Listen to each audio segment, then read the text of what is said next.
Nên ngayបងអូន កន្លែងខ្ញុំចាប់ពីម៉ោង 2:11 ទៅគឺអស់ភ្ញៀវហ្មង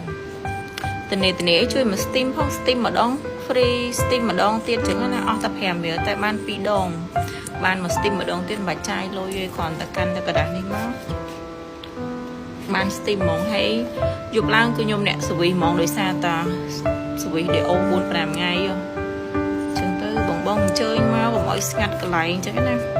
5រៀលសោះបងជួយមក steam តិចមកឆ្នេរឯករាជ្យឧត្តររមដាជាន់ទី1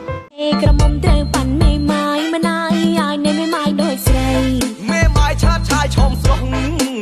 អ្នកអស់គុំឡោះអងអីអងខំស្ដាយទេថ្លៃមិនអាយអាយណាមេម៉ាយសក់ជ័យក្រមុំ16មិនទូសាច់ថាប់ណែនមិនធូមិនបាញ់ជោបោកជោគលុយចាយមិនអាយអាយណាមេម៉ាយសក់ជ័យក្រមុំដែលជុំដែលមេម៉ាយឡើងថ្លៃហាងឆេងឡើងខ្ពស់ដូចជាហាងឆេងតែមេម៉ាយដើរសោចកំឡុងមកចូលស្ដីអុយភ័យមេម៉ាយតែឈ្មោះតែដូច18ស្រមមកវាជុំសាច់ចេញសរសៃឲ្យតែអូននាងព្រមអស់អីក៏មិនធ្វើកុំភ័យសំសួរដូចឆោតឆោមឆាយឆាប់ចូលឆ្លើយឆ្លង